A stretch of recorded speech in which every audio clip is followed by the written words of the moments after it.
ሰላም ጤና ይስጥልኝ። የተወደዳችሁ የሰለዳ ሚዲያ አድማጭ ተመልካቾቻችን እንዴት ቆያችሁ? ለዕለቱ መራርጠን ወደ እናንተ ለማድረስ ያዘጋጀናቸው አዳዲስ ትኩስና ወቅታዊ መረጃዎችን ይዘን ቀርበናል። መረጃዎቻችን እየተከታተላችሁ እስከ ፕሮግራማችን ፍጻሜ ከኛ ጋር እንድትቆዩ ከወዲሁ በታላቅ አክብሮት ጋብዛለሁኝ። የስንቃጣ ከተማ ተወላጅ ታጣቂዎች ሰልፍ ማድረጋቸው ተገለጸ። በትግራይ ክልል አጋማ አውራጃ ስንቃጣ ከተማ ተወላጅ የሆኑ ታጣቂዎች ማቋቋሚያ መሬት ይሰጠን ብለው ሲጠይቁ የቆዩ ሲሆን በከተማው አስተዳደር በተደጋጋሚ የማይተገበር ቃል ሲገባላቸው መቆየቱ ተገልጿል። በዚህም ምክንያት እነዚህም የከተማዋ ተወላጅ ታጣቂዎች ከብዙ ምልልስ በኋላ ምላሽ ሊያገኙ ባለመቻላቸው በዛሬው ዕለት ታህሳስ 14 2018 ዓ.ም በሰልፍ ወደ ከተማው ከንቲባ ቢሮ መግባታቸው ተገልጿል። ጠቅላይ ሚኒስትር ዶክተር አብይ አህመድ ለአንድ ቀን የስራ ጉብኝት አዲስ አበባ የገቡትን የኬንያው ፕሬዝዳንት ዊሊያም ሳሞይ ሩቶን ተቀብለው ማነጋገራቸውን አስታወቁ።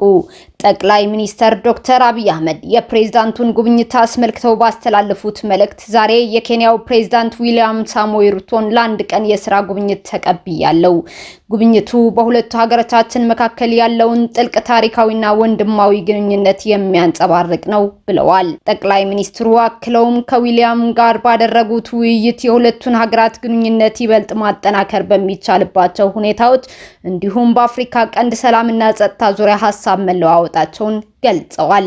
ይህም በሰላምና መረጋጋት ንግግር ብሎም በአፍሪካ መር መፍትሄዎች ላይ ያለንን የወል ጽኑ አቋም የሚያሳይ ነበር ሲሉ አክለው በማህበራዊ ትስስር ገጻቸው አስፍረዋል። የኢቢሲ ምክትል ዋና ስራ አስፈጻሚ አቶ አብዱራህማን ሩቤ ስርዓተ ቀብር ተፈጸመ። የኢትዮጵያ ብሮድካስቲንግ ኮርፖሬሽን ምክትል ዋና ስራ አስፈጻሚ የነበሩት የአቶ አብዱራህማን ሩቤ ስርዓተ ቀብር በኮልፌ የሙስሊም መካነ መቃብር ተፈጽመዋል። አቶ አብዱራህማን ሩቤ ባደረባቸው ህመም ምክንያት በሕክምና ሲረዱ ቆይተው በተወለዱ በ40 ዓመታቸው ከዚህ ዓለም በሞት ተለይተዋል። አቶ አብዱራህማን በኢቢሲ እና በኦቢኤን ከሪፖርተርነት እስከ ከፍተኛ አመራርነት ያገለገሉ ሲሆን ህይወታቸው እስካለፈበት ቀን ድረስም የኢቢሲ ምክትል ዋና ስራ አስፈጻሚ ሆነው እያገለገሉ ነበረ። አቶ አብዱራህማን ሩቤ ባለትዳርና የ3 ልጆች አባት ነበሩ። በቀብር ስነ ስርዓቱ ላይ ከፍተኛ የመንግስት የስራ ኃላፊዎች፣ ቤተሰቦቻቸው፣ ታዋቂ ግለሰቦች፣ የስራ ባልደረቦቻቸውና ወዳጅ ዘመዶቻቸው ተገኝተዋል። ሶለዳ ሚዲያ ምክትል ዋና ስራ አስፈጻሚው አቶ አብዱራህማን ሩቤ ህልፈት የተሰማውን ሀዘን እየገለጸ ለቤተሰቦቻቸው፣ ለወዳጆቻቸውና ለስራ ባልደረቦቻቸው መጽናናትን ይመኛል። ፕላስቲክ ከረጢት ማምረትና መጠቀም በህግ ተከለከለ። የአካባቢ ጥበቃ ባለስልጣን ከጥር 23 ጀምሮ ለአንድ ጊዜ ብቻ ጥቅም ላይ የሚውሉ የፕላስቲክ ከረጢቶችን የሚያመርቱና የሚጠቀሙ አካላት በህግ ተጠያቂ እንደሚሆኑ አስታውቋል። በህዝብ ተወካዮች ምክር ቤት የጸደቀው የፕላስቲክ ክልከላን የሚደነግገው አዋጅ ለአምራቾች ከተሰጠው የ6 ወራት የሽግግር ጊዜ በኋላ ከጥር 23 ቀን 2018 ዓ.ም ጀምሮ ተግባራዊ እንደሚደረግ ባለስልጣኑ ገልጿል። በደረቅ ቆሻሻ አያያዝና አወጋገድ አዋጅ አተገባበር ዙሪያ ከባለድርሻ አካላት ጋር ውይይት እየተካሄደ ሲሆን በውይይቱ ላይ የአካባቢ ጥበቃ ባለስልጣን ዋና ዳይሬክተር ኢንጂነር ለሊሴ ነሜ የአካባቢ ጥበቃ ባለስልጣን በአካባቢው ጥበቃ ላይ ሰፊ ስራዎችን እየሰራ መሆኑን ገልጸዋል። ኢንጂነር ለሊሴ አክለውም አንድ ጊዜ ተጠቅመን የምንጥላቸው የፕላስቲክ ምርቶች እንደ ኮሪደርና ወንዝ ዳርቻ ላሉ የልማት ስራዎች እንቅፋት ስለሚሆኑ አዋጁን መተግበር አስፈላጊ ሆኗል ብለዋል። ቀደም ሲል በዚሁ የፕላስቲክ ምርቶች ማምረት ላይ ተሰማርተው የቆዩ አምራቾችም ወደ ሌላ ዘርፍ መሰማራት እንዲችሉ በጋራ ሲሰራ መቆየቱም ዋና ዳይሬክተሩ አብራርተዋል። የደረቅ ቆሻሻ አያያዝና አወጋገድ አዋጅ አንድ ጊዜ ጥቅም ላይ የሚውሉ የፕላስቲክ ከረጢቶችን ማምረት፣ ወደ ሀገር ማስገባትና መሸጥን በህግ እንደሚከለክልም ተገልጿል። የኢትዮጵያ ብሔራዊ ምርጫ ቦርድ 7ኛው ጠቅላላ ምርጫን አስመልክቶ ከፖለቲካ ፓርቲ ተወካዮች ጋር ተወያየ። የኢትዮጵያ ብሔራዊ ምርጫ ቦርድ የ7ኛውን ጠቅላላ ምርጫ ረቂቅ የጊዜ ሰሌዳን ጥቅምት 10 ቀን 2018 ዓ.ም ባስተዋወቀበት ወቅት ከፖለቲካ ፓርቲዎች ከተነሱት ጥያቄዎች ውስጥ የእጩዎች የድጋፍ ፊርማ ማቅረብ ይቅር የሚለውና ከገዢው ፓርቲ ጋር መወያየት እንፈልጋለን የሚሉት በዋነኝነት ይጠቀሳሉ። ቦርዱ ከፓርቲዎች የተነሱት ጥያቄዎች መልስ ሊያገኙ በሚችሉበት አግባብ ሲሰራ የቆየ ሲሆን የህዝብ ተወካዮች ምክር ቤት ህዳር 25 ቀን 2018 ዓ.ም ባካሄደው 5ኛ ዓመት የሥራ ዘመን ሶስተኛ መደበኛ ስብሰባው የእጩዎች የድጋፍ ፊርማ ማቅረብ ሊታገድ ችሏል። ቦርዱ ሰባተኛው ጠቅላላ ምርጫን አስመልክቶ ገዢውን ፓርቲ ጨምሮ ከፖለቲካ ፓርቲ ተወካዮች ጋር ተወያይቷል። የቦርዱ ሰብሳቢ ወይዘሮ ሜላትወርቅ ኃይሉ በውይይቱ መክፈቻ ንግግራቸው መድረኩ ሰባተኛው ጠቅላላ ምርጫ ነጻ፣ ፍትሃዊና ገለልተኛ እንዲሆን ከማን ምን ይጠበቃል፣ አስቻይ የፖለቲካ ምህዳር መፍጠርን እንዲሁም የውይይቱ ቀጣይነት በምን መልኩ መሆን አለበት የሚለውን የሁሉም ፖለቲካ ፓርቲዎች ተወካዮች ባሉበት መወያየት አስፈላጊ በመሆኑ እንደሆነ አብራርተዋል። በቦርዱ እስካሁን የተሰሩ ስራዎችን እንዲሁም በመሰራት ላይ ያሉት ላይ ማብራሪያ ሰጥተው ተሳታፊዎቹ ምርጫውን አስመልክተው ያሏቸውን ማንኛውም ጉዳዮች ላይ ሀሳባቸውን እንዲሰጡ መድረኩን ለተሳታፊዎች ክፍት አድርገዋል።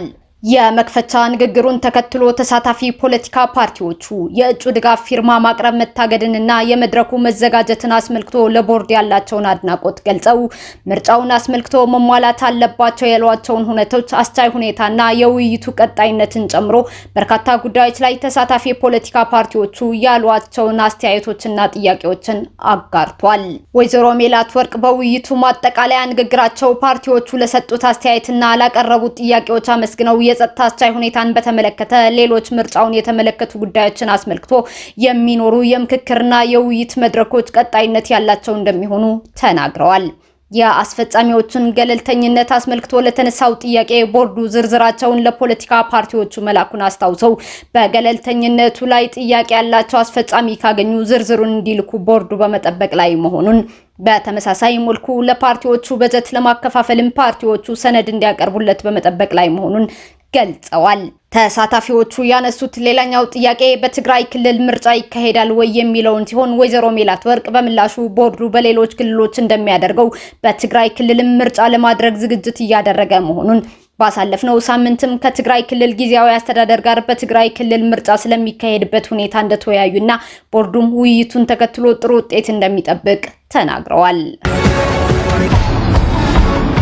ሩሲያ በዋትስአፕ ላይ የገደብ እርምጃዎችን ቀስ በቀስ እየወሰደች መሆኑን አስታወቀች። ሩሲያ ቀስ በቀስ በዋትስአፕ ላይ የገደብ እርምጃዎችን እያስተዋወቀች መሆኑን የሀገሪቱ የኮሙኒኬሽን ተቆጣጣሪ ሮስኮሜንዳዞር አስታውቋል።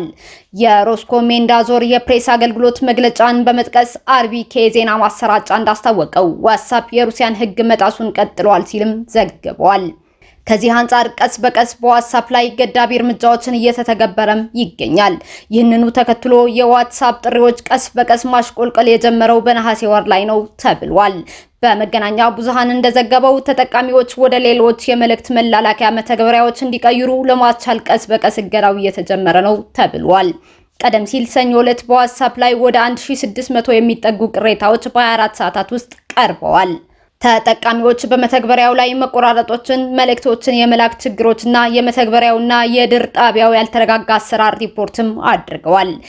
ከዚህ ቀደም የዋትስአፕ እና የቴሌግራም ጥሪዎች በሩሲያ ውስጥ ለደህንነትና ማጭበርበር ለመከላከል ተገድበውም ነበረ።